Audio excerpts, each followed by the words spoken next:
The armored column rumbled into Tskhinvali under the oppressive glare of the August sun. Dust swirled in the wake of the vehicles, settling over the skeletal remains of buildings, their hollowed-out windows staring like dead eyes. Captain Dmitry Volkov stepped out of the lead BTR, his boots crunching on shattered glass and debris. The city was a graveyard of concrete and twisted metal, the scars of war still fresh. "Set up the perimeter here," Volkov ordered, his voice hoarse from the dry heat. The soldiers moved with practiced efficiency, unloading supplies and erecting tents amidst the ruins. The air was thick with the stench of burnt rubber and something else, something metallic, like old blood. Private Alexei Petrov wiped sweat from his brow, his uniform sticking to his skin. "Feels like hell out here," he muttered to Corporal Sokolov, who was hammering a stake into the cracked pavement. Sokolov didn't look up. "Wait until nightfall. It'll be worse." Petrov frowned. "Worse how?" Before Sokolov could answer, a sudden gust of wind cut through the heat, carrying with it an unnatural chill. Petrov shivered, his breath misting faintly in the air. He blinked, sure his eyes were playing tricks on him, but the cold lingered, just for a second, before the sweltering heat returned. "You feel that?" Petrov asked, his voice low. Sokolov paused, his grip tightening on the mallet. "Don't start with that shit. It's just the wind." But Petrov wasn't convinced. He glanced around, his skin prickling. The ruins seemed to watch them, shadows stretching longer than they should in the midday sun. At the edge of the camp, a broken lamppost stood crookedly, its shattered bulb reflecting the light in jagged fragments. For a moment, Petrov thought he saw movement, a flicker of something dark darting behind the rubble. "Hey, did you—" "Petrov!" Volkov's sharp bark cut him off. "Quit gawking and get back to work." Petrov swallowed hard and nodded, forcing himself to turn away. But the unease clung to him like a second skin. As the sun dipped lower, casting the city in an eerie orange glow, the soldiers finished setting up camp. The temperature should have been unbearable even at dusk, yet a persistent cold seeped into the air, slipping through gaps in their uniforms. No one spoke of it, but the glances exchanged between the men were heavy with unspoken questions. Volkov stood at the edge of the camp, staring into the ruins. The wind whispered through the broken streets, carrying voices that weren't there. He clenched his fists, refusing to acknowledge the creeping dread in his gut. Tskhinvali was supposed to be secured, but as night fell, the city felt anything but safe. The night swallowed Tskhinvali whole. Sergeant Leonid Markov adjusted the strap of his rifle, the weight of it familiar against his shoulder. His breath fogged in front of him, too cold for August, even at midnight.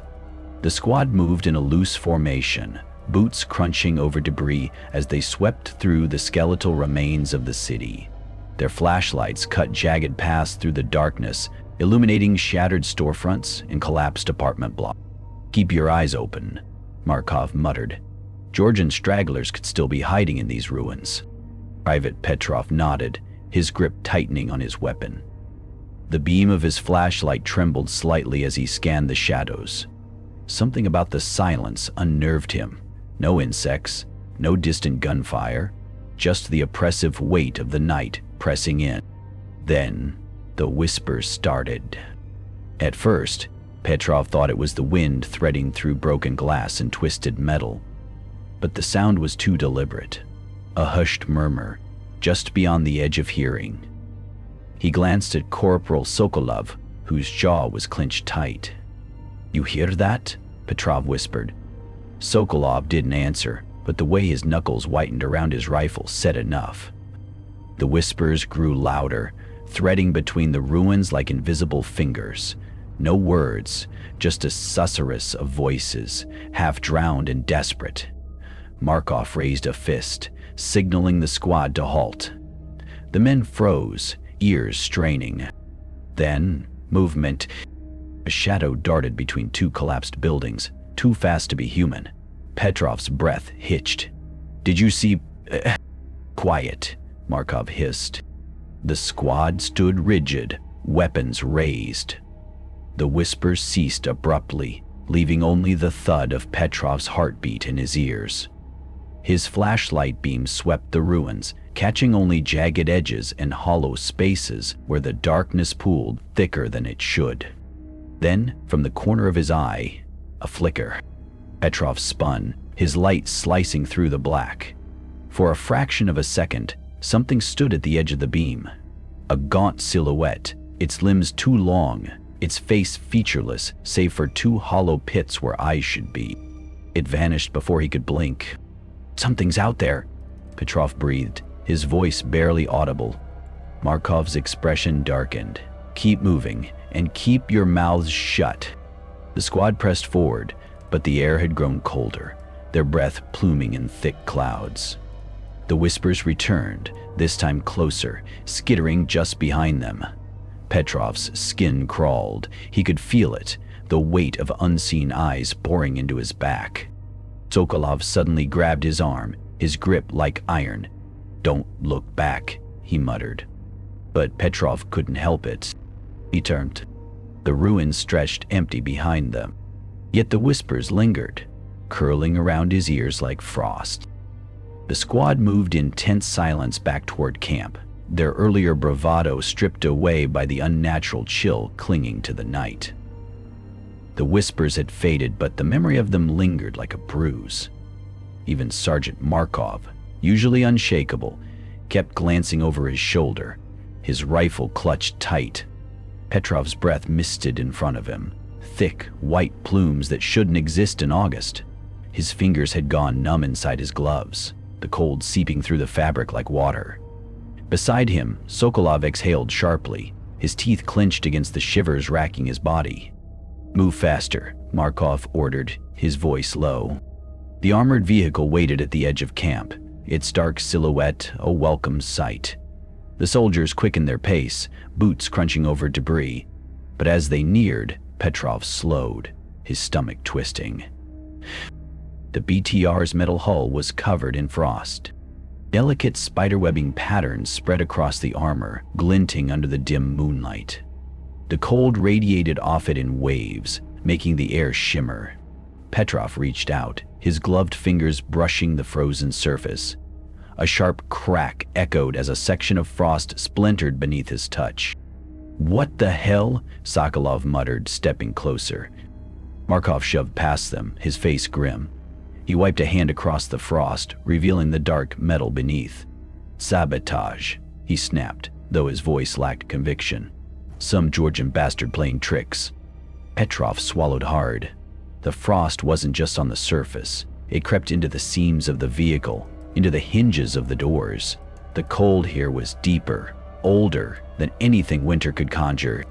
"Get in," Markov ordered, wrenching open the side hatch. The metal groaned, stiff with ice. The soldiers piled inside, the vehicle's interior somehow colder than the night air. The engine coughed to life, the sound ragged in the unnatural silence. As they rumbled back toward camp, Petrov pressed his forehead against the frosted window, watching the ruins blur past. For a moment, just beyond the glass, something moved, a shadow keeping pace with the vehicle.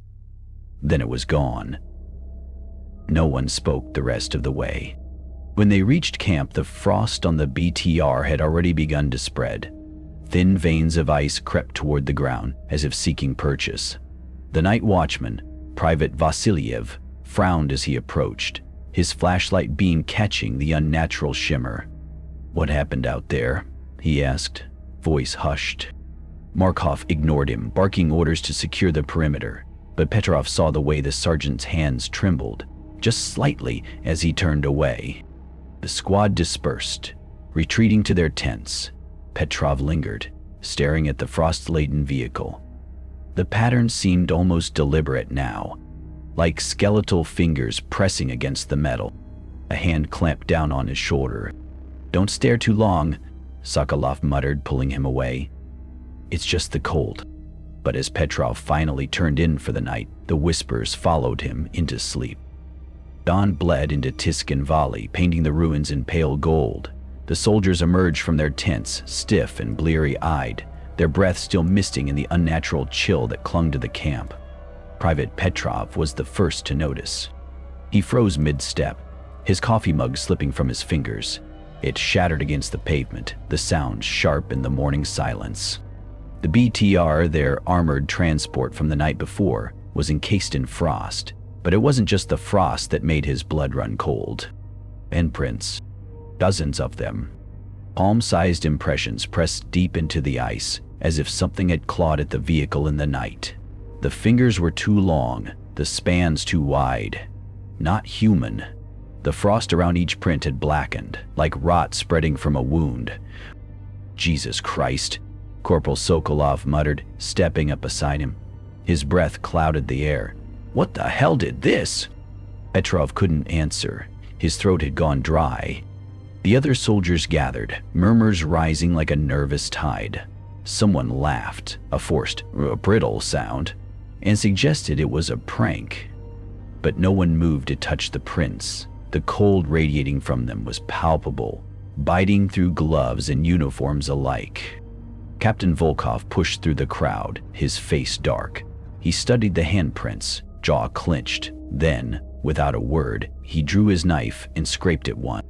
The blade screeched against the ice, the sound setting teeth on edge. The frost didn't crack or flake away. It clung, stubborn and slick, like wet skin. Volkov wiped his knife clean, his expression unreadable.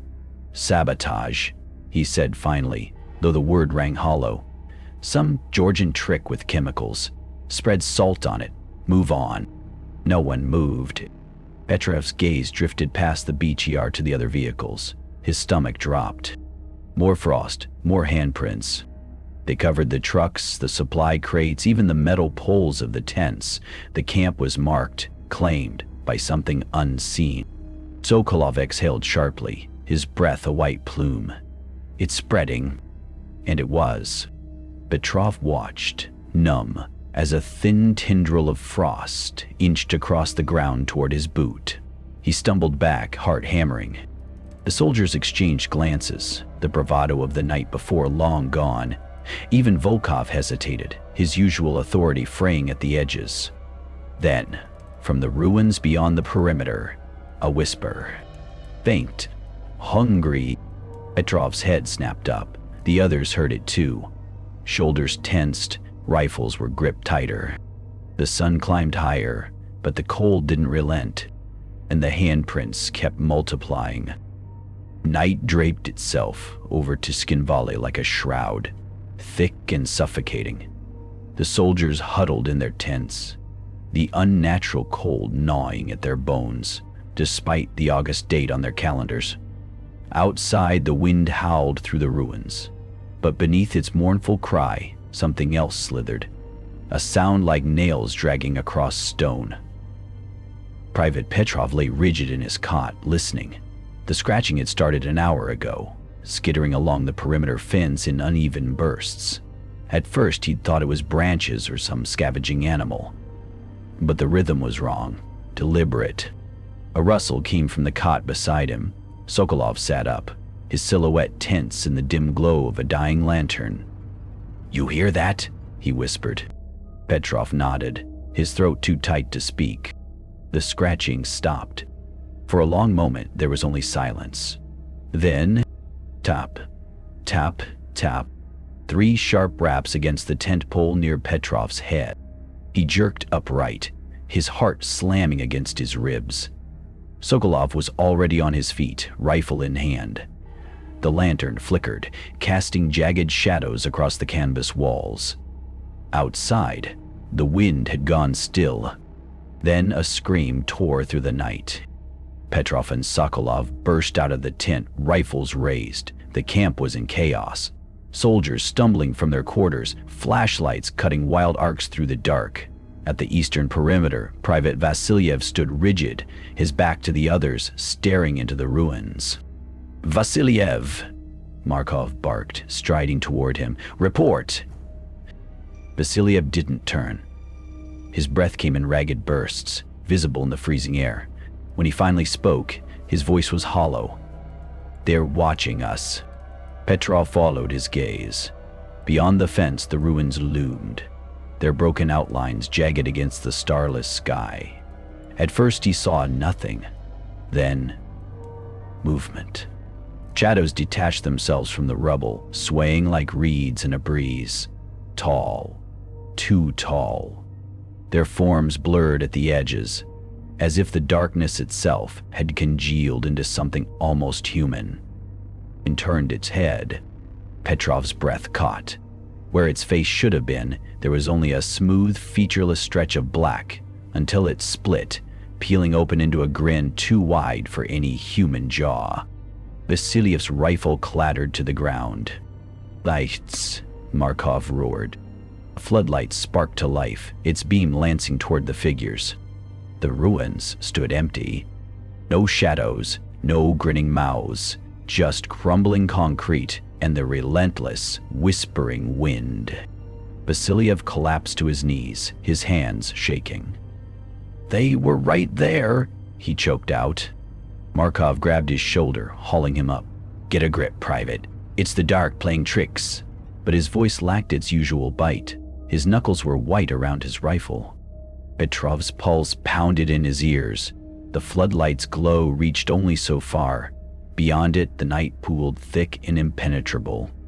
Something about the way the lights stopped at the edge of the ruins felt wrong, as if the darkness were pushing back.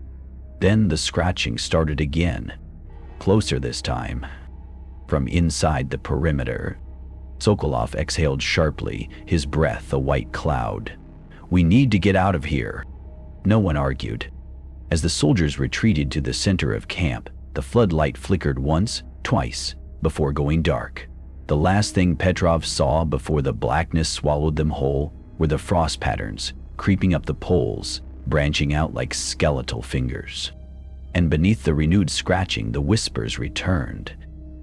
This time, they were laughing.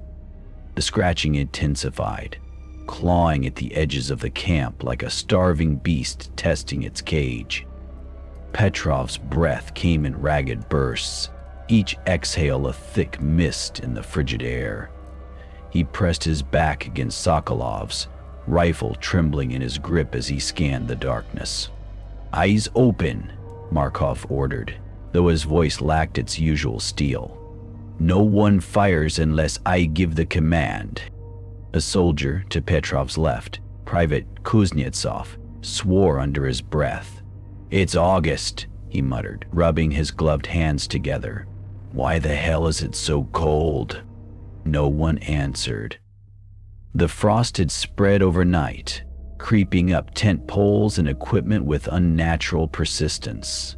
The cold gnawed through layers of fabric, seeping into bones.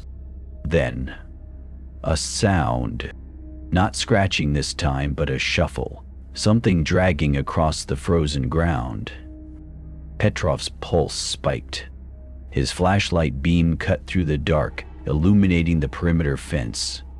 The metal links were coated in ice, their diamond patterns distorted under the frost.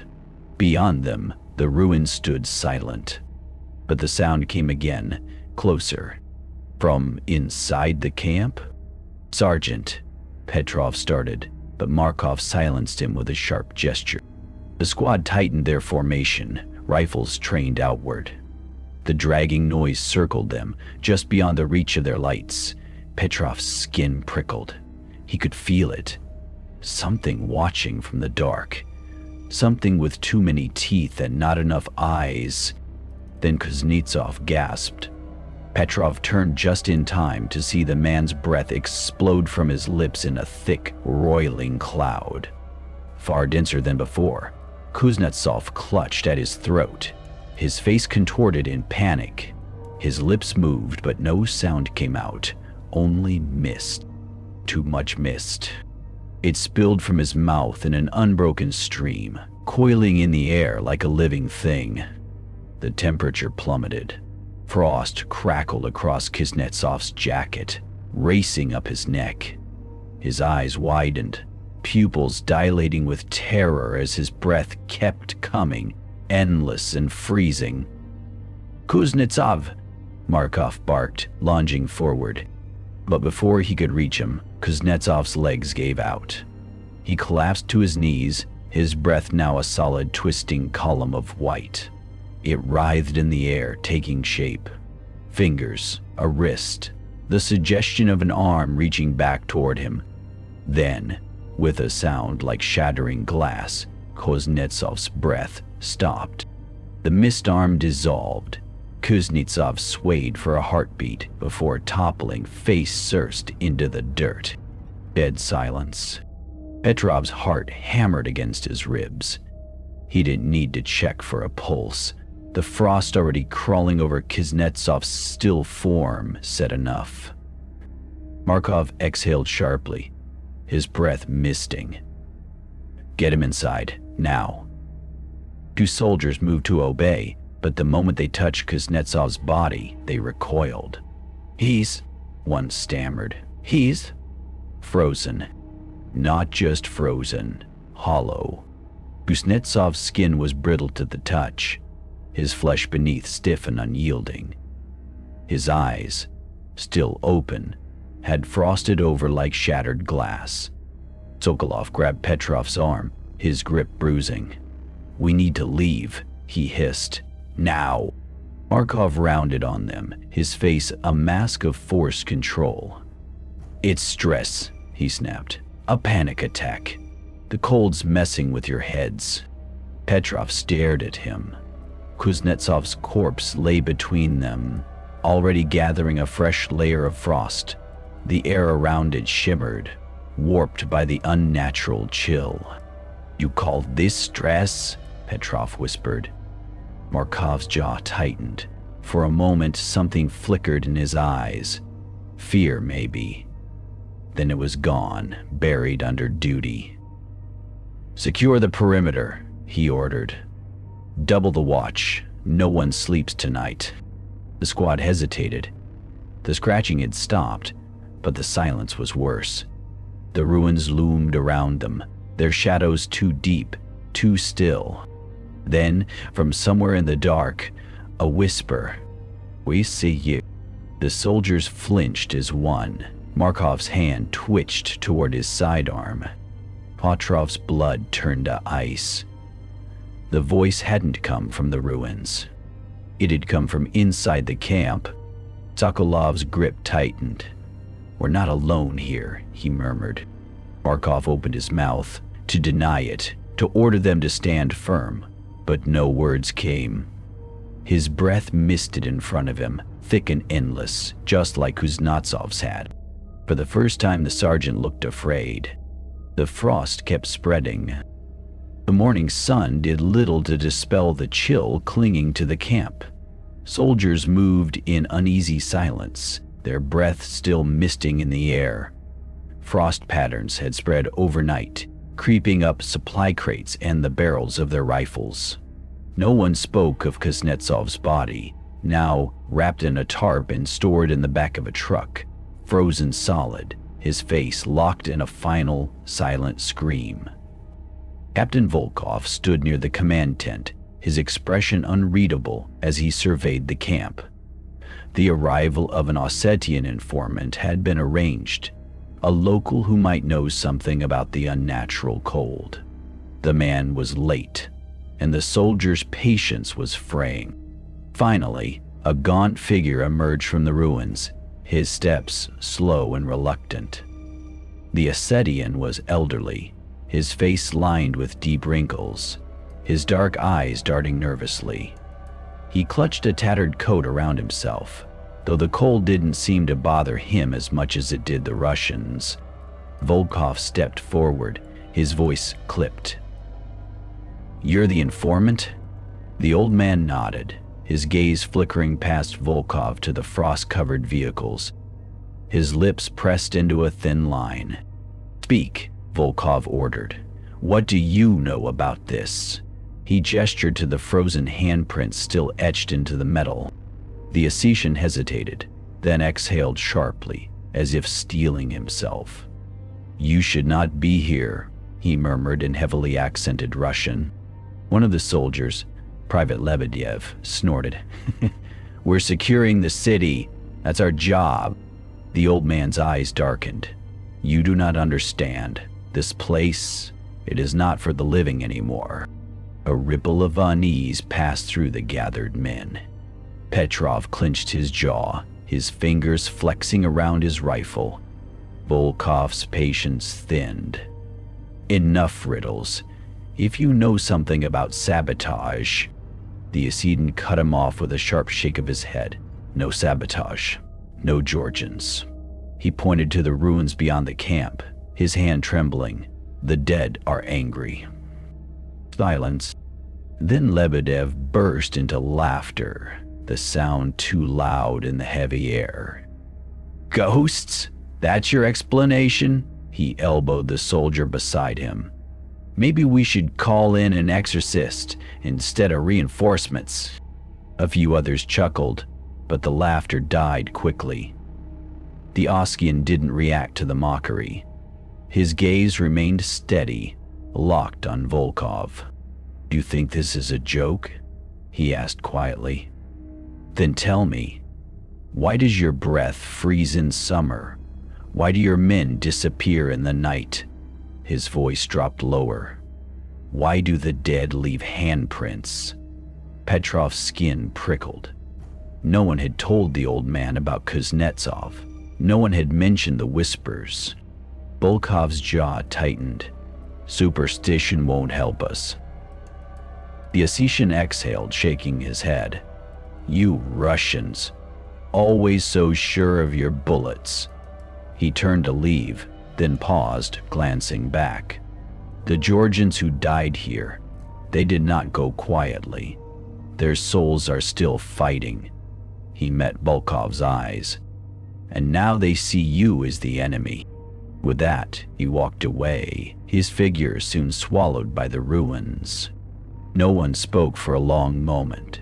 The frost on the nearest truck glinted in the sunlight, the handprints seeming to flex, as if the fingers had pressed deeper overnight. Lebedev cleared his throat, forcing a grin. "Crazy old man, probably drinking homemade vodka for breakfast." But his voice lacked conviction. Petrov stared at the spot where the Ossetian had vanished. The man's words coiled in his mind like smoke. "The dead are angry." Sokolov shifted beside him, his breath misting. "You don't actually believe that, do you?" Petrov didn't answer. Because in the silence that followed, he could have sworn he heard something whisper just behind him. A voice, brittle and cold, speaking in Georgian. The frost did not retreat with daylight. Petrov woke to the sound of cracking ice, his breath already a thick fog in the air. He sat up, his fingers numb inside his gloves, and stared at the walls of his tent. Frost had crept up the canvas overnight, delicate tendrils branching outward like veins. At the center of each icy web, a handprint. Not just one, dozens. Some small, like a child's. Others too large, their fingers elongated, their palms unnaturally wide. They pressed against the fabric from the outside, as if something had circled the tent in the dark, testing for weakness. Petrov's stomach lurched. He scrambled out of his cot, nearly tripping over Sokolov, who was already awake, his face grim. "See for yourself," Sokolov muttered, nodding toward the tent flap. Petrov pushed it open and froze. The camp was a graveyard of ice. Every surface, tents, crates, rifles left outside was encased in frost. The metal poles groaned under the weight of it, their bases blackened where the cold had bitten deepest. The soldiers moved like ghosts through the frozen landscape, their breath pluming in frantic bursts. And the handprints, they were everywhere. On the trucks, their doors frozen shut. On the ammo boxes, their lids sealed under layers of ice. On the ground itself, trailing toward the center of camp like footsteps. Captain Volkov stood near the command tent, barking orders. But even his usual authority had frayed. His exhales came in ragged clouds, his gloved hands clenched at his sides. "Salt the perimeter," he snapped. "Break the ice off the vehicles." The soldiers moved sluggishly, their limbs stiff with cold. Private Lebedev chipped at the frost on a truck's windshield, his chisels slipping as the ice resisted, clinging like wet skin. "It's not just on the surface," he muttered. "It's inside the damn metal." Petrov stepped closer, his boots crunching on frozen earth. The truck's hood was a mosaic of handprints, overlapping, pressing deeper with each passing hour. One print near the edge was fresh, the frost still spreading from his fingertips, crawling across the steel. Then, a sound, a low, shuddering creak. Petrov turned just as the nearest tent pole, overburdened by ice, snapped. The canvas collapsed inward, the soldiers inside shouting as they scrambled free. The fallen pole shattered on impact, not into splinters, but into jagged shards of ice. Silence followed. No one moved. Then, from the ruins beyond the perimeter, a whisper. Not one voice, many. The sound slithered through the camp, wrapping around the soldiers like a noose. Petrov's pulse roared in his ears. The whispers weren't in Russian. They were in Georgian. Sokolov grabbed his arm. "We need to go, now." Petrov didn't argue, but as he turned, his gaze caught on the command tent. Volkov stood rigid, his face ashen. For the first time, the captain looked afraid. The frost kept spreading. Up the tents, up their rifles, up the legs of the soldiers who stood too still. And beneath it all, the whispers grew louder, hungrier. "We see you." The camp was silent, save for the rasp of frost-laden wind through the ruins. The soldiers had retreated to their tents, but sleep was impossible. The cold gnawed at them, seeping through layers of clothing and into their bones. Private Petrov sat on the edge of his cot, rubbing his gloved hands together, his breath misted in front of him, thick and unrelenting. Across from him, Corporal Sokolov stared at the tent wall, his rifle resting across his knees. "This is bullshit," Sokolov muttered. "We're soldiers, not ghost hunters." Petrov didn't answer. His gaze flicked to the frost creeping up the tent seams, the way it pulsed faintly, as if breathing. Outside, Sergeant Markov's voice cut through the quiet. "First watch. Petrov, you're up." Petrov stiffened. Standing guard alone tonight was the last thing he wanted. But he couldn't refuse, not without looking like a coward. Sokolov shot him a look. "Volunteer for second shift. I'll take your place." Petrov shook his head. "No, I'll do it." He needed to see for himself, needed to prove to himself, if no one else, that the whispers, the frost, the handprints were just stress, just the war playing tricks on their minds. Sokolov exhaled sharply. "Stubborn bastard." Petrov stood, slinging his rifle over his shoulder. "If I scream like a child, you can laugh at me tomorrow." Sokolov didn't smile. Stepping outside was like walking into a freezer. The cold clamped down on Petrov's lungs, sharp enough to make him gasp. The floodlights cast long, distorted shadows across the camp, their glow weak against the pressing dark. Frost coated everything. The vehicles, the crates, even the dirt underfoot, crunching with each step. Markov waited near the perimeter, his breath pluming in short bursts. 2-hour shift. Stay sharp. Petrov nodded. Markov hesitated, as if he wanted to say more, then turned and strode back toward the command tent without another word. Alone now, Petrov took his position near the eastern fence. The ruins beyond were a jagged silhouette against the starless sky. The wind had died, leaving an eerie stillness in its wake. Nothing moved. No whispers, no shadows. Just the cold. Petrov exhaled, watching his breath curl in the air. Maybe it was just stress. Maybe a sound. Scratching. Sharp. Deliberate. Petrov's pulse spiked. The noise came from the other side of the fence, where the darkness pooled thickest. His fingers tightened around his rifle. "Hello?" he called out, voice steadier than he felt. No answer. The scratching stopped. Petrov strained his ears. Silence. Then scratch, scratch, scratch. Closer this time, right against the fence. His breath hitched. He raised his rifle, finger hovering near the trigger. The floodlight nearest to him flickered, casting jagged shadows across the frozen ground. "Show yourself," he demanded. For a heartbeat, nothing. Then a hand slammed against the fence. Petrov jerked back. The metal links rattled under the impact, frost splintering like glass. The hand was skeletal, its fingers too long, the skin stretched taut over bone and mottled with frostbite. It gripped the fence, shaking it with unnatural strength. Petrov's training kicked in. He leveled his rifle. "Identify yourself." The hand went still. Then, slowly, another pressed against the fence beside it. Then another, and another.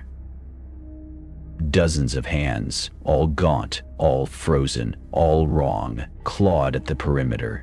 The metal groaned under the weight. The scratching became a cacophony. 100 nails dragging across steel. Poff's finger twitched on the trigger. Then, from the darkness beyond the hands, a whisper. "Let us in." The voice was ragged, broken, as if dragged through ice. Petrov's blood turned to frost. The floodlight above him shattered, plunging him into darkness. The scratching grew louder, closer. And this time, it wasn't just coming from the fence. It was coming from inside the camp. The darkness pressed in around Petrov like a living thing. His breath came in ragged bursts, each exhale a thick plume in the freezing air. The scratching surrounded him, from the fence, from the ground, from the tents behind him. The soldiers inside were silent, unaware or unwilling to acknowledge the nightmare unfolding outside. Petrov's grip on his rifle was iron tight. His finger hovered over the trigger. Then, movement. At the edge of his vision, where the floodlight's glow had once reached, a figure stood. Tall, gaunt. Its limbs were too long, its torso hunched, as if broken and reset wrong. Frost clung to its emaciated frame, glinting like jagged scales in the faint moonlight. Its hands, blackened with frostbite, fingers twisted into claws, hung limp at its sides. But it was the face that stopped Petrov's breath. There was no face, just smooth, featureless skin stretched tight over bone, save for a slit where a mouth should have been. The slit widened, peeling back into a grin too wide, too full of needle-thin teeth. Petrov's pulse roared in his ears. The thing took a step forward, then another. Its joints cracked like splitting ice. Petrov didn't think. He fired. The gunshot shattered the night. The muzzle flash illuminated the figure for a split second, just long enough for Petrov to see the bullet tear through its chest. No blood, no reaction, just frost spreading from the wound, like ink in water. Then the darkness swallowed it whole. Silence. Petrov's hands shook. His breath came in frantic clouds.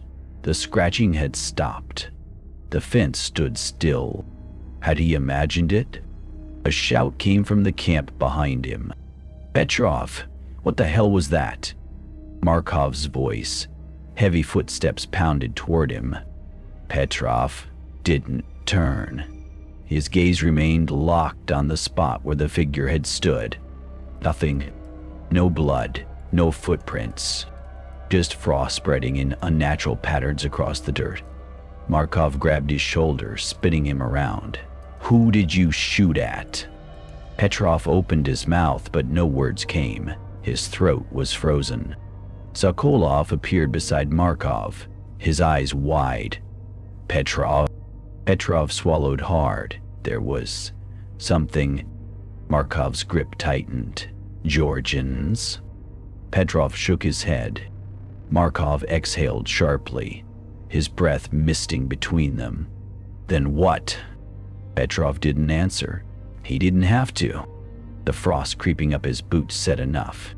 The soldiers exchanged glances. No one spoke. Then, from the ruins beyond the fence, a whisper. Soft, mocking. "We see you." The floodlights flickered. When they steadied, the handprints on the fence had doubled. The camp was in chaos by dawn. Petrov hadn't slept.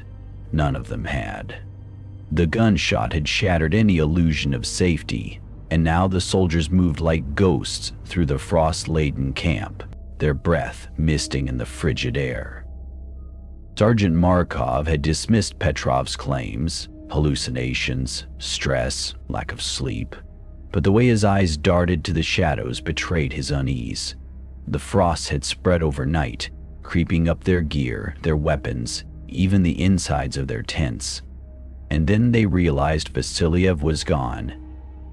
The sentry who had stood watch after Petrov's shift had vanished without a trace.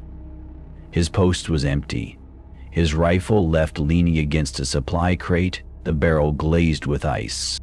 Captain Volkov's face was stone as he addressed the squad. "Search the perimeter, now!" The soldiers fanned out, their boots crunching over frozen earth. Petrov moved with Sokolov, their flashlights cutting through the pre-dawn gloom. The cold was worse near the perimeter fence, the air so thick with frost it stung their lungs with each breath. Then Sokolov stopped dead. "Petrov." His voice was too quiet. Petrov turned, his light sweeping the ground. And there they were, Vasiliev's gloves, frozen solid. They lay palm up in the dirt, fingers curled as if still gripping a rifle. But the fingers weren't just stiff, they were broken, snapped off at the knuckles, the ends jagged and blackened. Petrov's stomach twisted. "That's not possible." Sokolov knelt, poking one glove with his knife. It didn't bend, didn't give. It was solid ice, brittle and unyielding. The frost had eaten it from the inside out. "Where's the rest of them?" Sokolov muttered. Petrov's light swept the area. No blood, no footprints, just more frost, spreading in jagged tendrils from the gloves like roots seeking water. Then, a sound, a whisper so faint it could have been the wind. Here, Petrov's blood turned to ice. The voice had come from behind the gloves. Sokolov heard it too. He stood slowly, his rifle rising. "Vasiliev?" No answer. Then, from the ruins beyond the fence, movement. A shadow peeled itself from the darkness, hunched and shuddering. It took a step forward, its limbs stiff, its movements jerky, like a puppet on frayed strings. Petrov's light hit it, and his breath caught.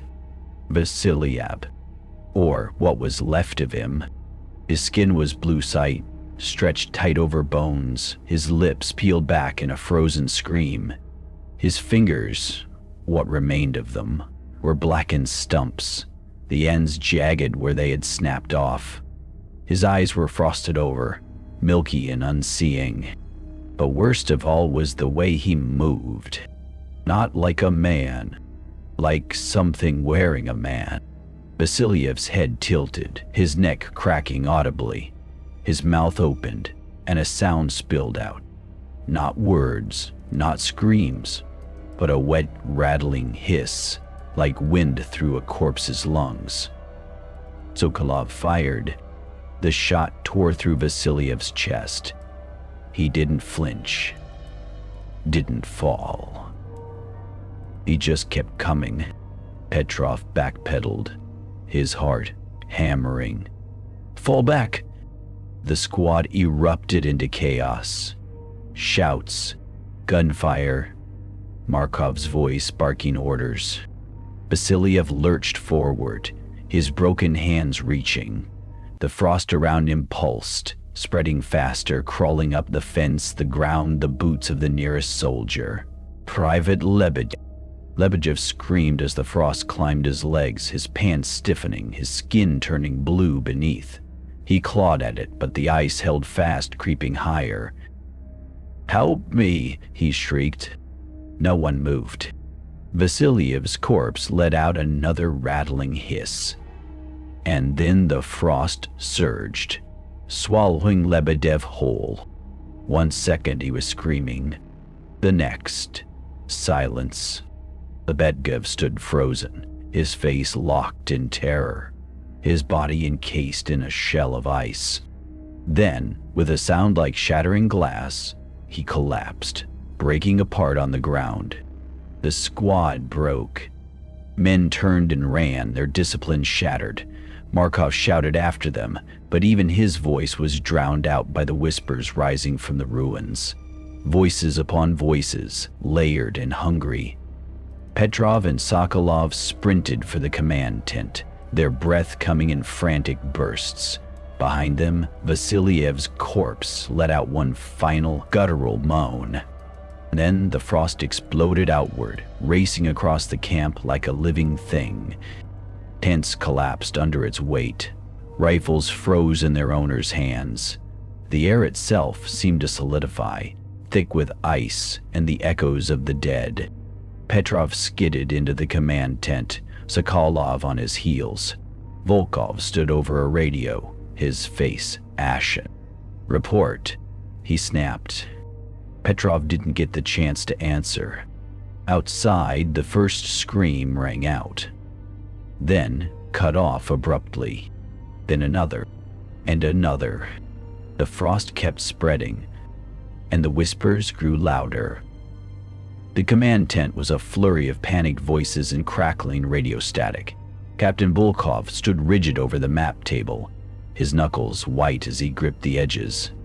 Outside, the screams had stopped, replaced by an eerie silence broken only by the relentless whisper of frost creeping over canvas and metal. Sergeant Markov burst in, his face slick with sweat despite the cold.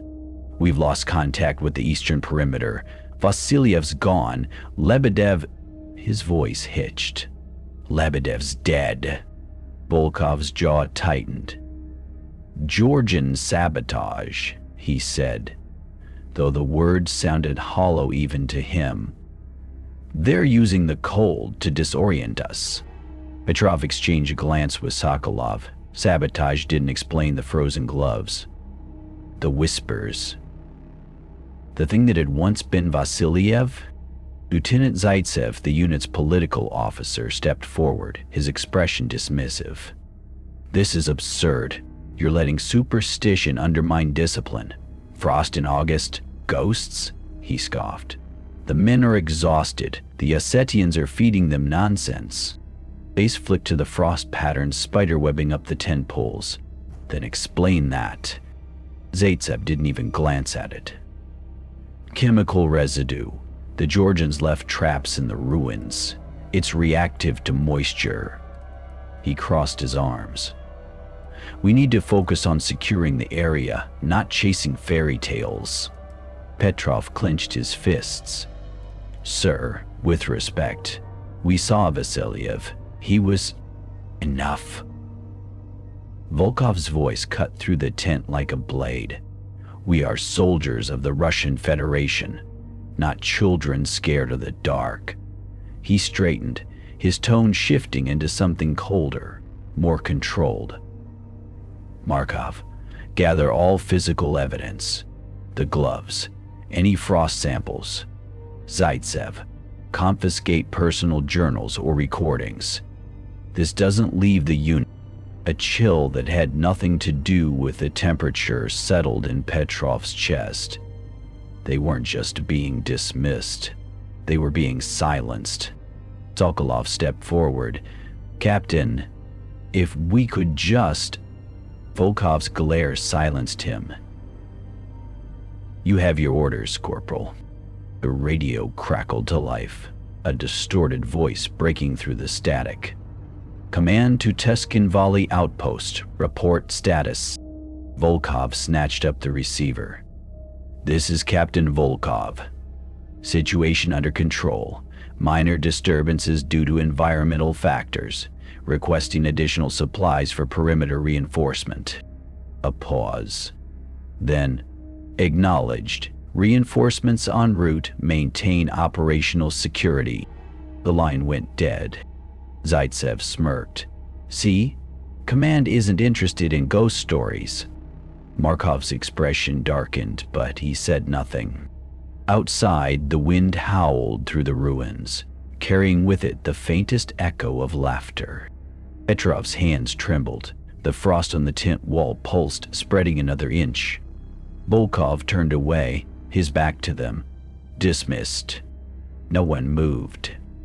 Then, slowly, the soldiers filed out, their breaths misting in the air. Petrov was the last to leave.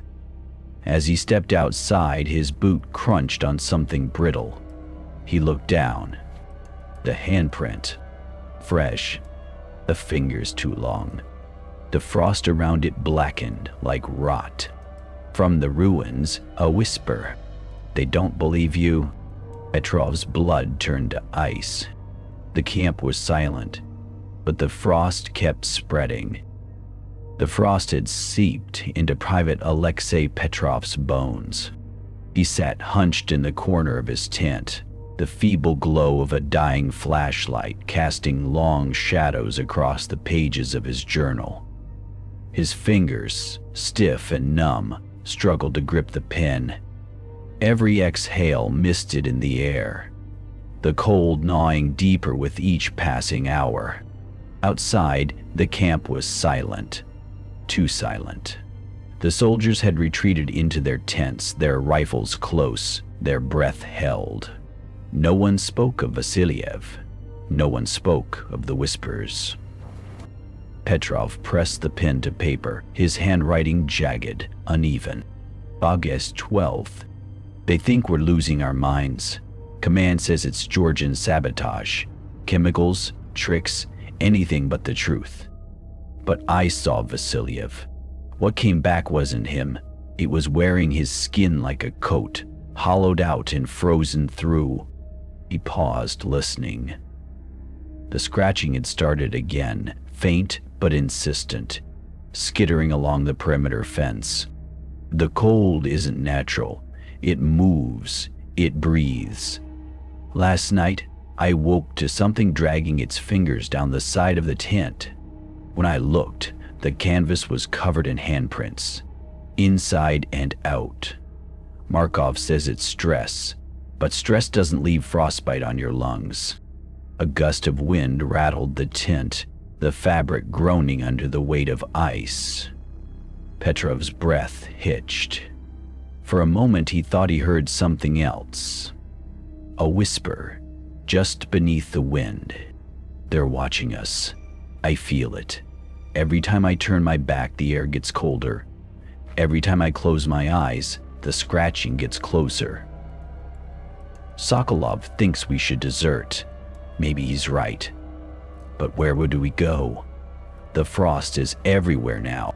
His hand trembled. The pen slipped, leaving an ink stain like a black tear across the page. I don't sleep anymore. When I do, I dream of hands, pale, skeletal things, dragging themselves through the dark. They grab at my legs, my arms, my throat. I wake up choking, my breath frozen in my chest. The others have the same dreams. We don't talk about it. Outside, a muffled cry cut through the night, sharp, sudden, then silenced. Petrov's head snapped up. The camp remained still. No alarm, no gunfire, just the endless, creeping cold. He swallowed hard and kept writing. They took Kuznetsov's body away today. For examination, Volkov said. But I saw the way they handled it, like they were afraid it would shatter. You'd have a sniff of... I think they knew. I think they didn't want us to see what was left inside. Sound, soft, wet, like something dragging itself through the dirt. Petrov's pulse roared in his ears. His grip on the pen tightened. The Ossetian was right. The dead here aren't at rest. They're angry, and they're hungry. The scratching stopped. Petrov froze. The silence was worse. Then, tap. Tap, tap. 3 knocks against the tent pole beside his head. Petrov's blood turned to ice. He didn't move, didn't breathe. The journal lay open in his lap, the last line stark against the page. I think they're inside the camp now. A breath, frigid and foul, brushed the back of his neck. Petrov squeezed his eyes shut. The whispers began. The military police arrived at dawn. Their armored vehicles rumbled into camp, kicking up dust that settled over the frost-covered ruins like a shroud. The soldiers stood stiffly at attention, their breaths misting in the unnatural chill. Captain Volkov greeted the officers with a salute, his face a mask of forced composure. Petrov watched from the periphery, his journal now confiscated, his hands clenched at his sides. The MPs moved with cold efficiency, their expressions unreadable behind mirrored sunglasses. They didn't react to the frost, didn't flinch at the handprints blackening the metal of their own vehicles. One officer, a major with a scar bisecting his eyebrow, stepped forward. "Captain Volkov," he said, voice clipped. "You've been relieved." Volkov's jaw tightened, but he nodded. "Understood, Major Kolesnikov." Kolesnikov's gaze swept the assembled soldiers. "This unit is to be reassigned effective immediately. All personnel will report to the transport trucks for debriefing. No personal belongings, no discussion." A murmur rippled through the ranks. Sokolov shifted beside Petrov, his breath a sharp plume in the air. "Just like that?" he muttered. Kolesnikov's head turned toward them, slow and deliberate. "Is there a problem, Corporal?" Sokolov stiffened. "No, sir." The major's lips curled into something that wasn't a smile. "Good, because let me make one thing clear.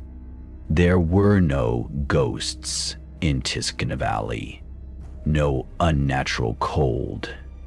He stepped closer, his voice dropping to a whisper only the front row could hear.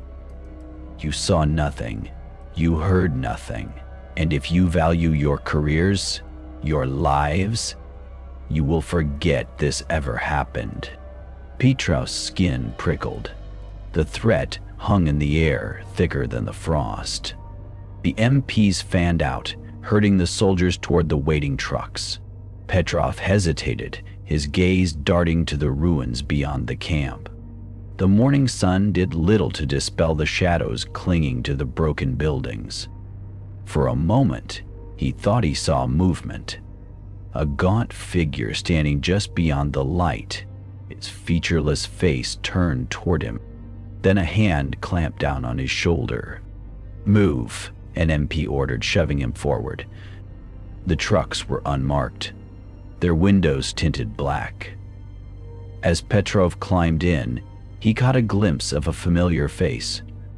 Lieutenant Zaitsev, already seated inside, his usual smirk replaced by a pallid, hollow expression. Their eyes met. Zaitsev looked away first. The engine roared to life. Through the small rear window, Petrov watched the camp shrink into the distance. The frost still clung to everything, glinting like broken glass in the sunlight.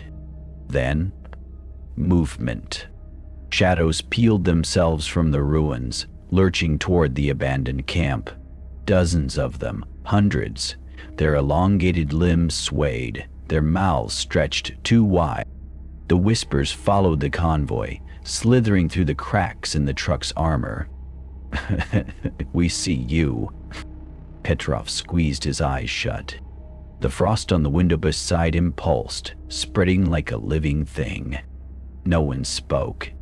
The cover-up had begun. The order came at dusk, one final sweep of the ruins before the unit pulled out.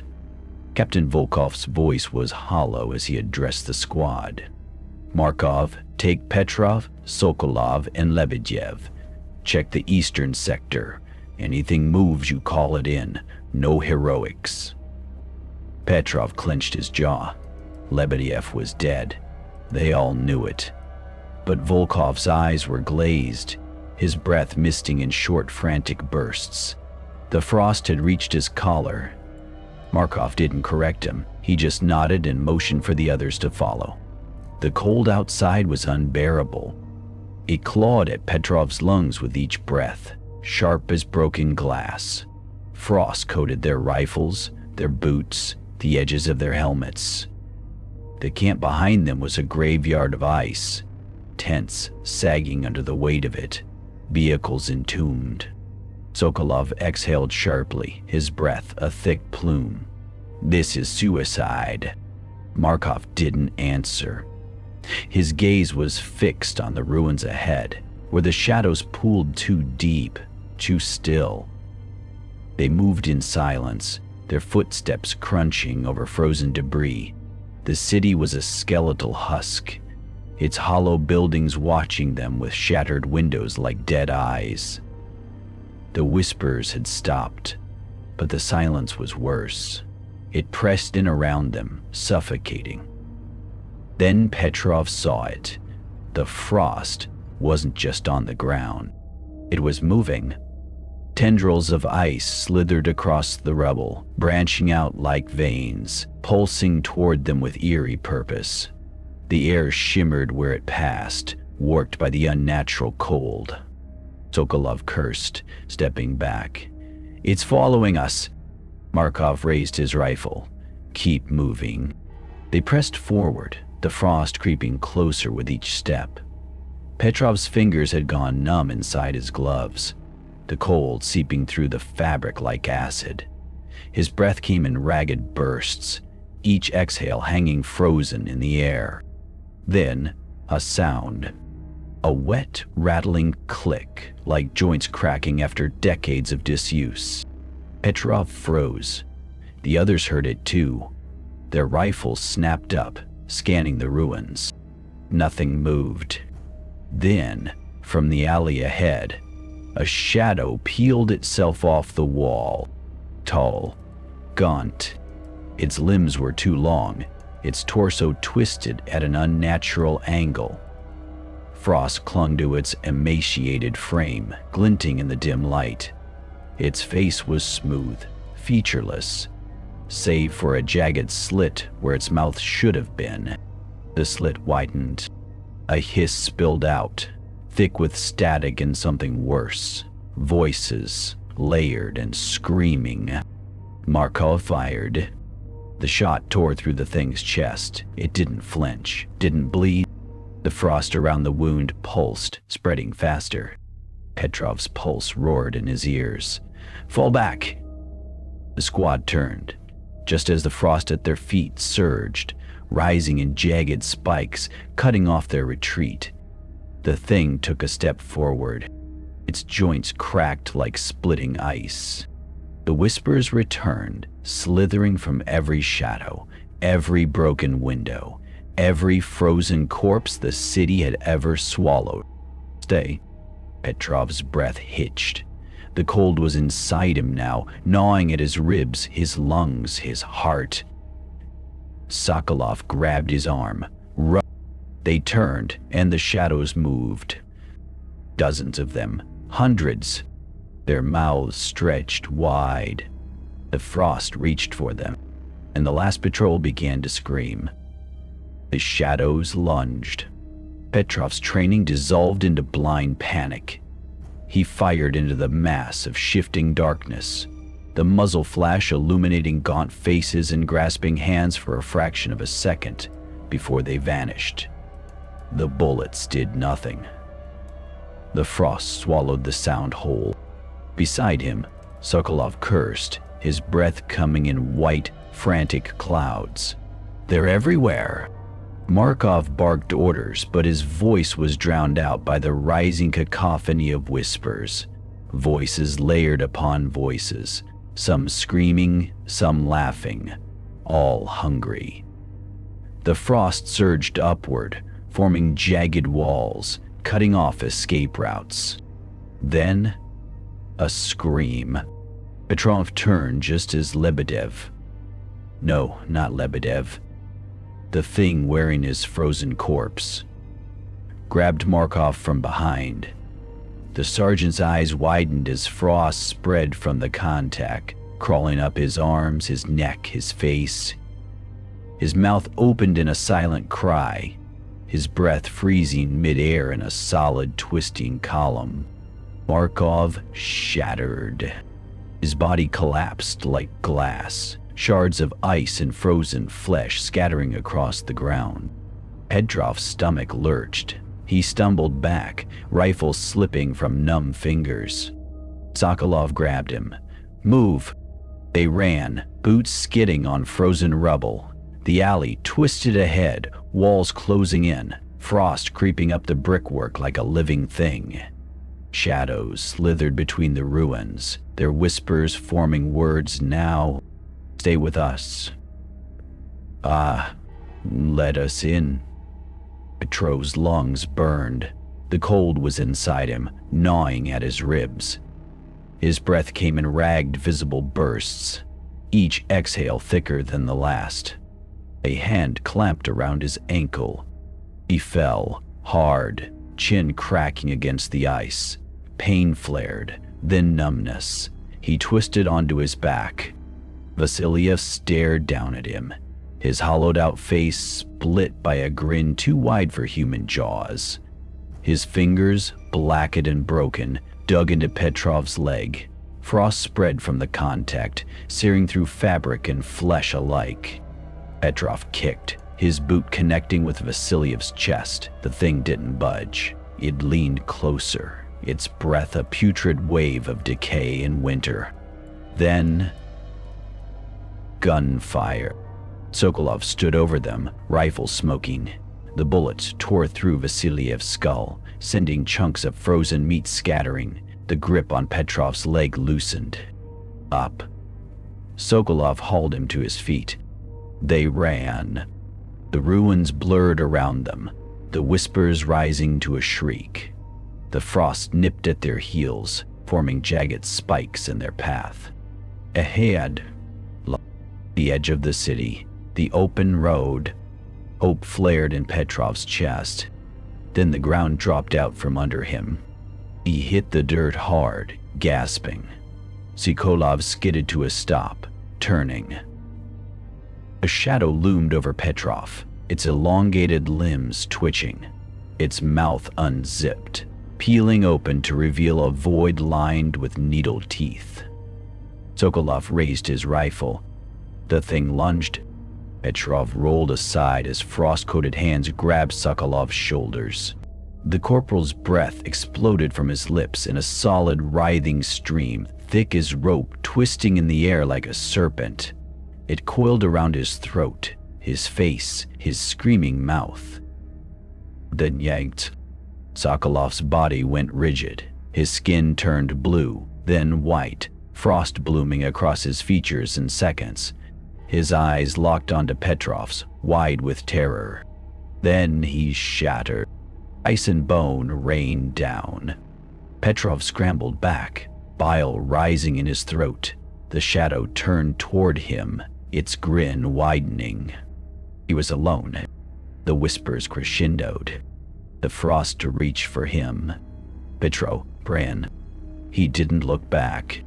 The ruins swallowed his screams, and the cold followed. Dawn bled into the sky, but it brought no warmth.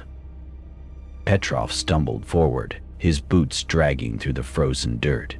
His breath came in ragged, visible bursts, each exhale lingering too long in the air.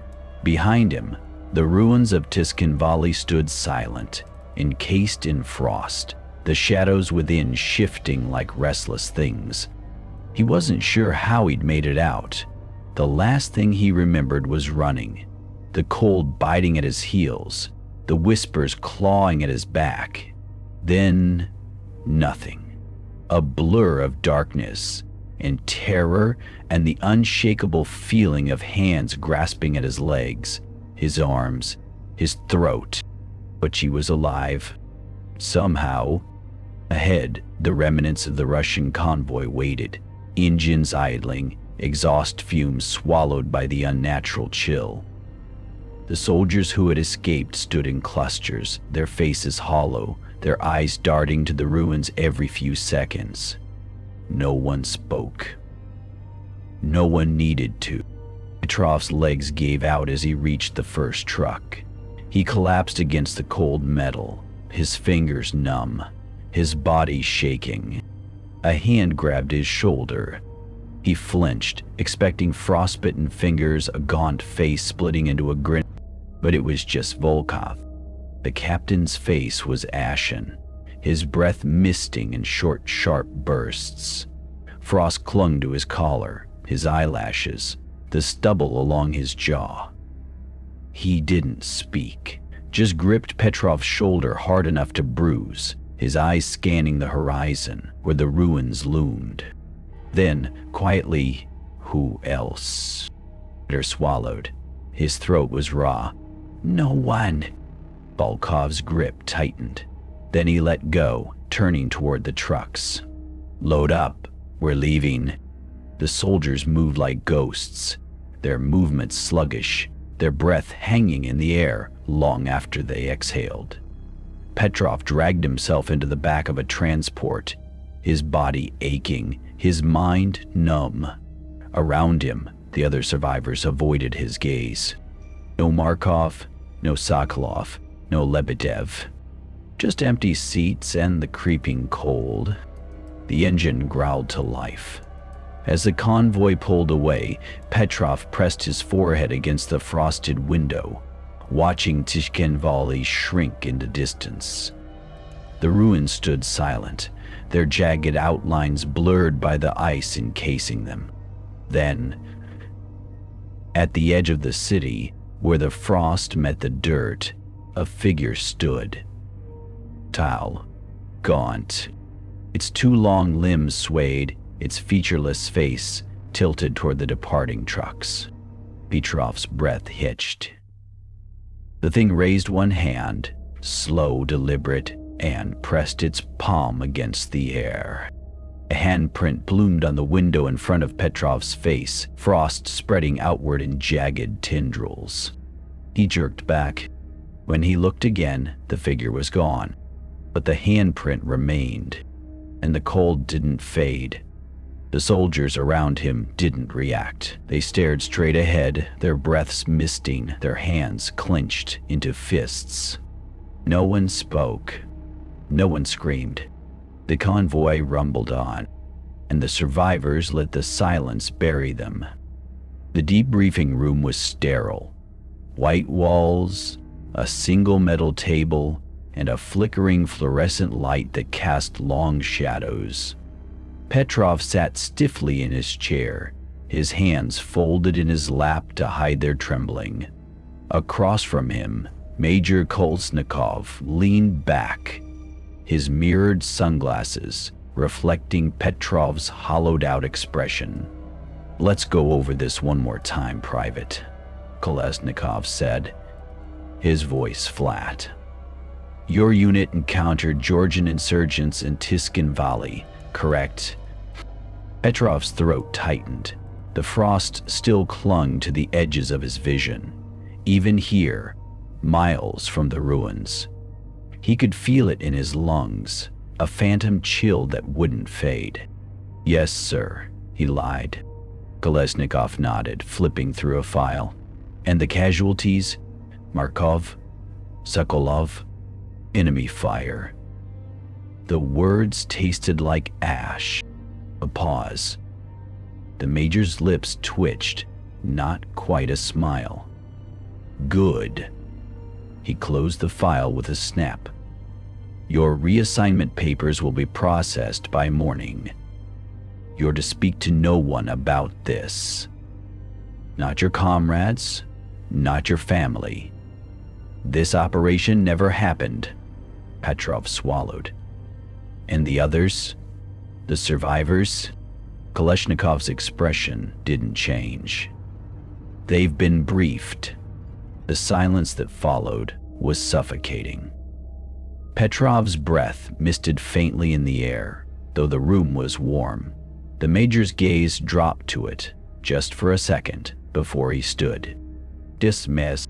Petrov rose on unsteady legs. As he turned toward the door, Kolesnikov spoke again, softer this time. Forget what you saw, Private, for your own sake. Petrov didn't answer. Outside, the hallway stretched empty, the fluorescent lights humming. The other survivors were already gone, shuffled away to different units, different bases, their stories buried under layers of official reports and denials. He exhaled, watching his breath curl in the air. It lingered longer than it should have.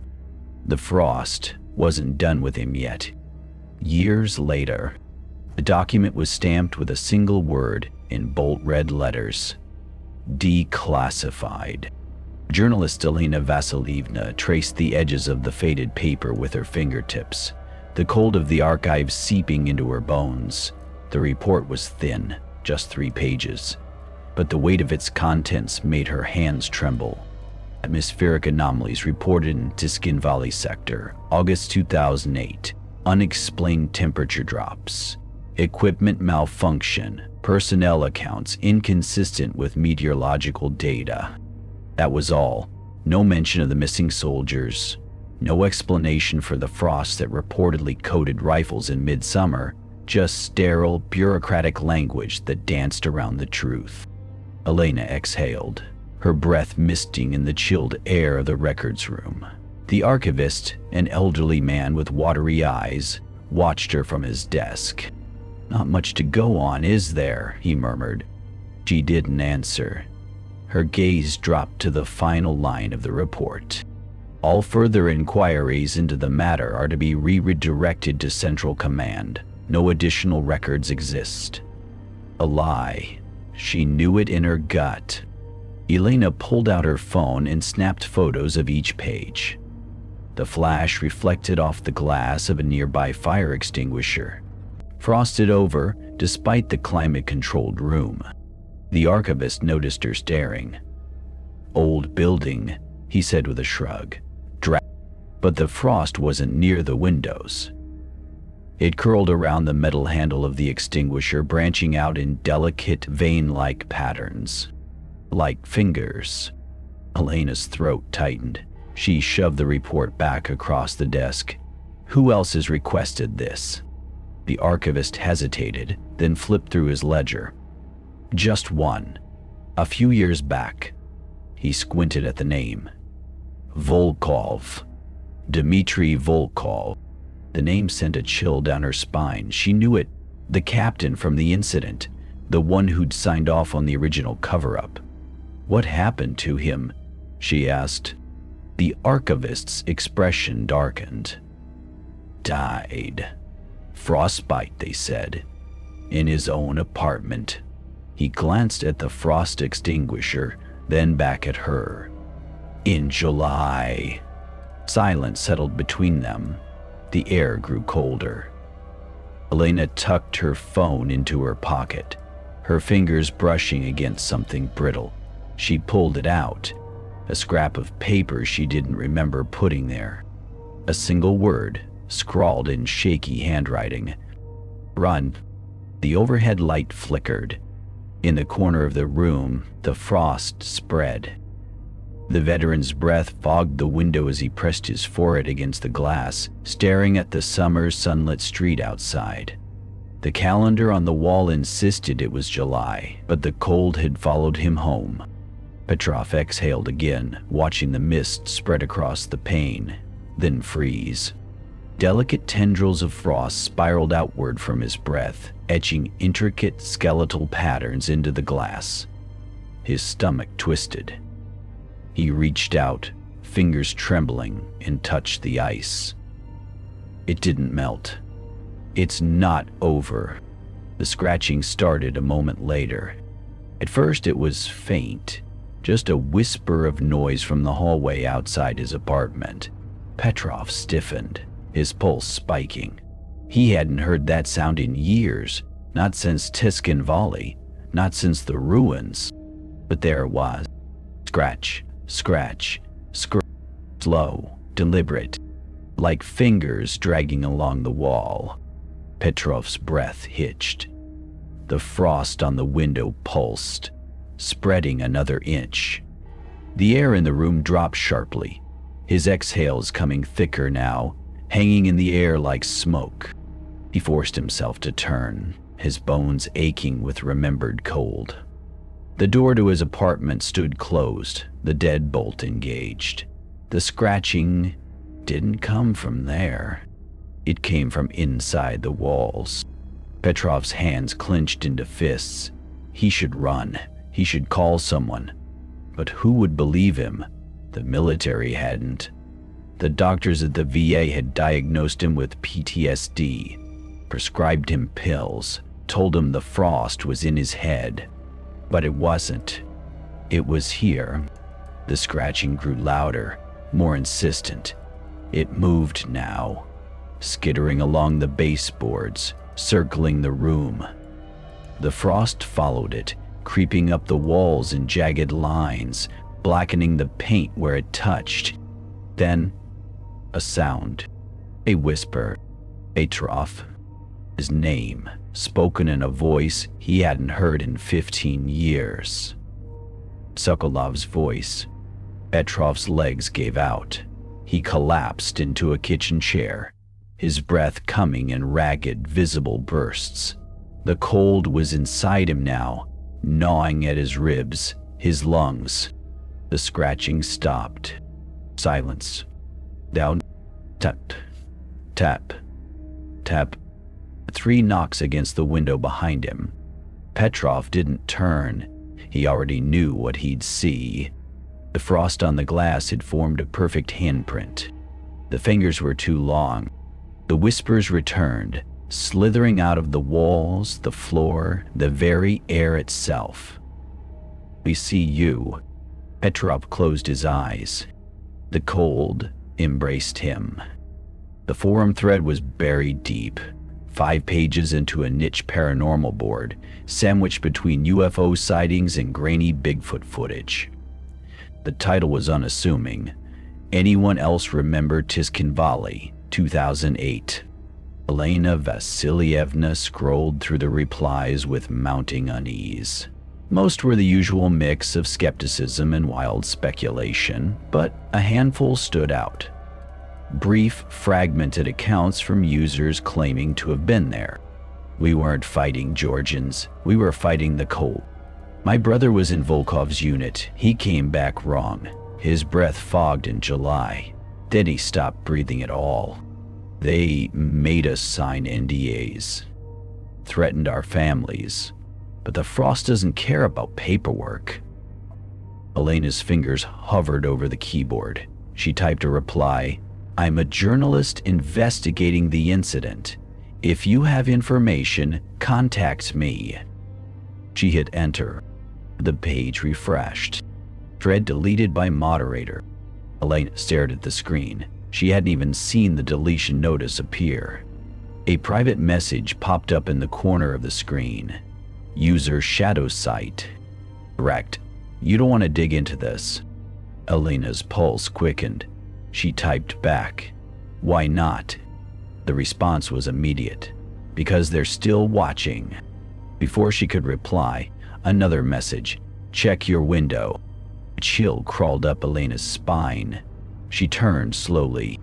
Her apartment window was fogged over, but not from the outside. The condensation was on the inside, beating and dripping despite the warm evening. And in the center of the glass, a single word had been traced in the moisture. Elena's breath caught. She was alone in the apartment. The computer screen flickered.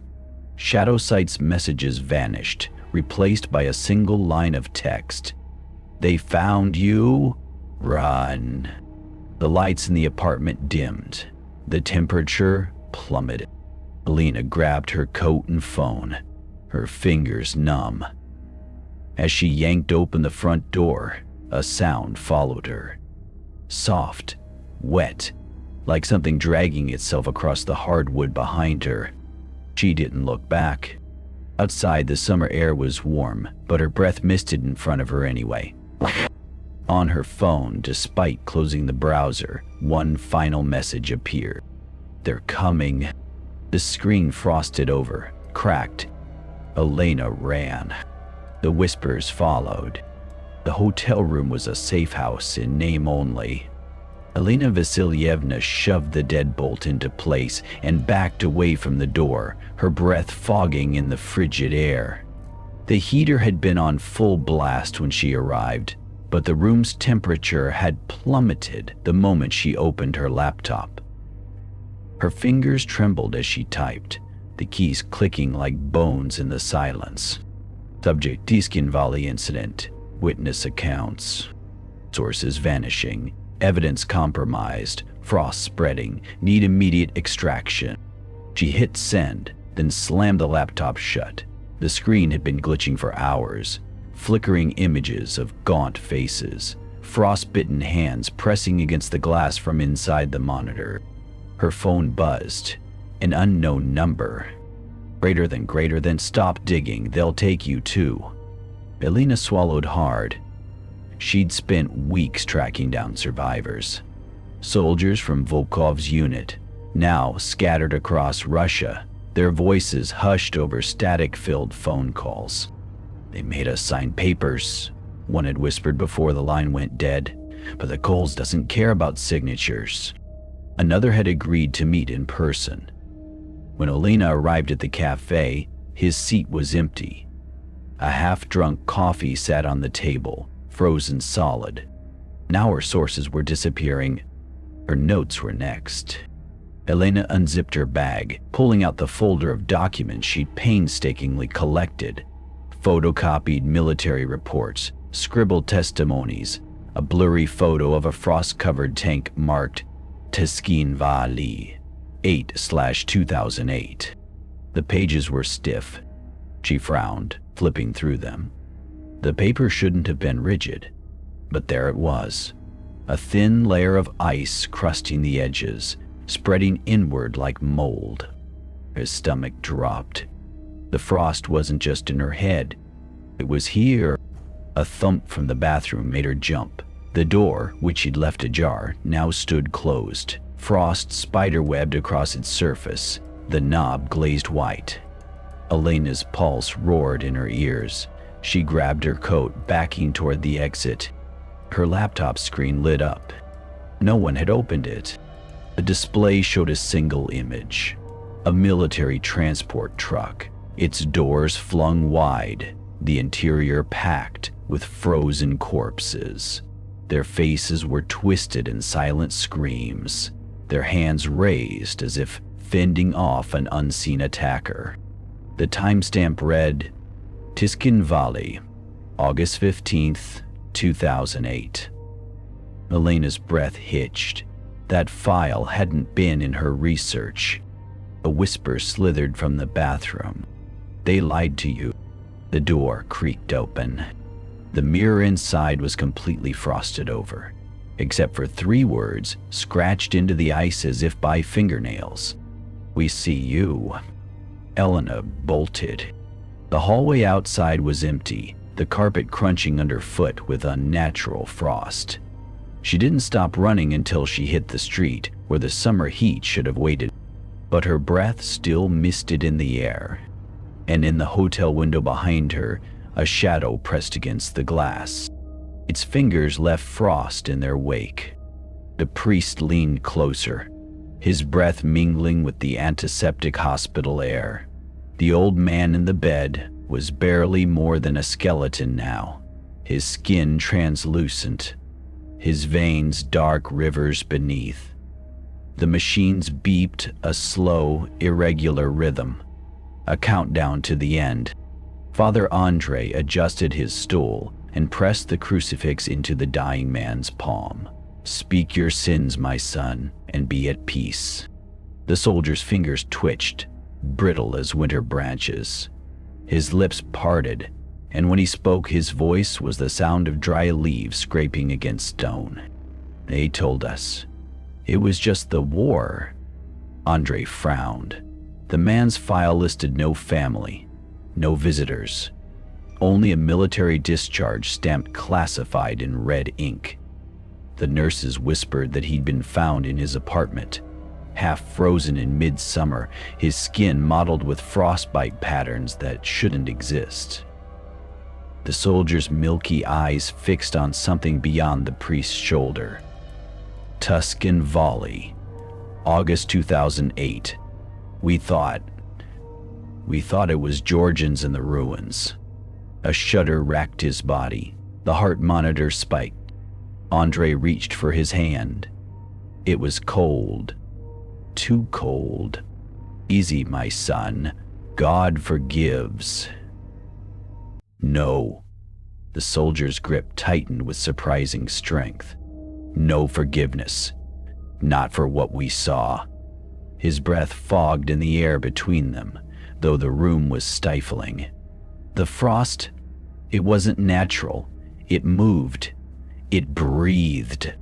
The priest made the sign of the cross. "Fever dreams." "I took Markov first." The soldier's voice cracked, pulled him apart like glass. "Sokola. Oh, Christ. Sokola." His free hand clawed at the sheets, leaving behind streaks of frost. "They made us lie, said it was enemy action, but the hands..." A convulsion seized him. The machines wailed. Nurses rushed in, but Andre didn't move. He couldn't, because the soldier's breath was freezing on his lips, forming words in the air. "Must we see you?" The old man gasped, arching off the bed. His eyes locked onto Andre's, wide with terror. Then something worse. Recognition. "They're here," he whispered. The heart monitor flatlined. The nurses shouted. "Code blue, crash cart." Andre stumbled back, the crucifix slipping from his fingers. The room's temperature plummeted. Frost bloomed across the cardiac monitor's screen, spreading in delicate skeletal patterns. On the bed, the soldier's mouth hung open. His final breath still hovered above his lips. A solid, twisting column of white. It pulsed, stretched, reached for Andre like a hand. The priest crossed himself and fled. Behind him, the frost spread across the dead man's face, and the hospital lights flickered. One by one, room by room. The first reports came in from patrol units near the old Georgian border. Frozen handprints on the sides of tanks. The dispatcher in Tskhinvali's command center frowned at the radio transmission, her breath misting in the suddenly frigid air. The soldiers on the other end sounded shaken, their voices cracking with static, and something else. Fear. "Negative on enemy contact," the squad leader insisted. "No hostiles sighted. But the frost, it's moving." The transmission cut out. The dispatcher stared at the silent radio. Outside the command center, the August sun blazed, but inside, the temperature plummeted. Frost spiderwebbed across the window panes, branching out in jagged, deliberate patterns. She reached for the phone to call her superior, then froze. Her reflection in the blackened monitor wasn't alone. A gaunt figure stood behind her, its elongated limbs bent at unnatural angles, its face smooth and featureless save for a slit of a mouth. The slit widened. A whisper filled the room, layered with voices she recognized, soldiers' voices from a war 15 years past. "We see you." The phone slipped from her fingers. Across the city, frost crept up the sides of armored vehicles parked in the sun. Handprints formed on their hulls, some small, some too large, their fingers too long. In the ruins beyond the perimeter, shadows stirred. The cycle began again.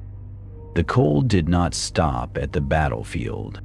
It crept into the homes of the survivors, into the archives where reports gathered dust, into the dreams of those who had never set foot in Tskhinvali. The war was over, but the dead were still fighting. In Moscow, a veteran from Volkov's unit woke screaming, his sheets stiff with frost. His wife found him clawing at the walls, his fingers bleeding, his breath coming in ragged, visible bursts. "They're inside the walls," he gasped before the doctor sedated him. His medical file would later list acute psychosis, but the nurses noted how the glass of water by his bed froze solid overnight. In a rural village, an old Ossetian woman knelt by her hearth, whispering prayers to ancestors long gone. The fire spat and hissed, its warmth doing nothing to dispel the chill creeping up her spine. Outside, the summer crops withered under an unseen frost. She knew better than to speak of it. The dead were vengeful, and the living had learned to turn away. In a dimly lit basement, a conspiracy theorist pored over satellite images of Tskhinvali, his fingers trembling as he traced the faint, unnatural patterns in the ruins. Lines too straight, shadows too deep. His computer screen flickered, the pixels rearranging into gaunt faces before snapping back to static. He wiped sweat from his brow, though the room was freezing. And in a quiet apartment, a discharged soldier named Petrov sat by the window, watching his breath fog the glass. The frost followed him, whispering in voices he remembered from the war. "We see you." He didn't answer. Outside, the sun shone bright. Inside, the cold spread. The unseen war raged on. The veteran walked through the summer park, his steps slow and deliberate. Around him, children laughed, their voices bright against the hum of cicadas. Sunlight dappled the grass, warm and golden.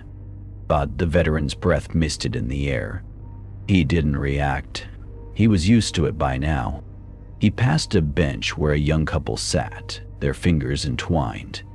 They didn't notice the frost creeping up the metal behind them, thin tendrils of ice branching out like veins. They didn't feel the temperature drop as he walked by. The veteran didn't look back. He knew what they would see if they did. The frost wasn't just on the bench. It was in the air, in the earth, in the blood. The dead didn't forget, and neither did the cold. The veteran exhaled, watching his breath curl and twist before dissipating into the summer sky. Behind him, the frost spread, and whispers followed.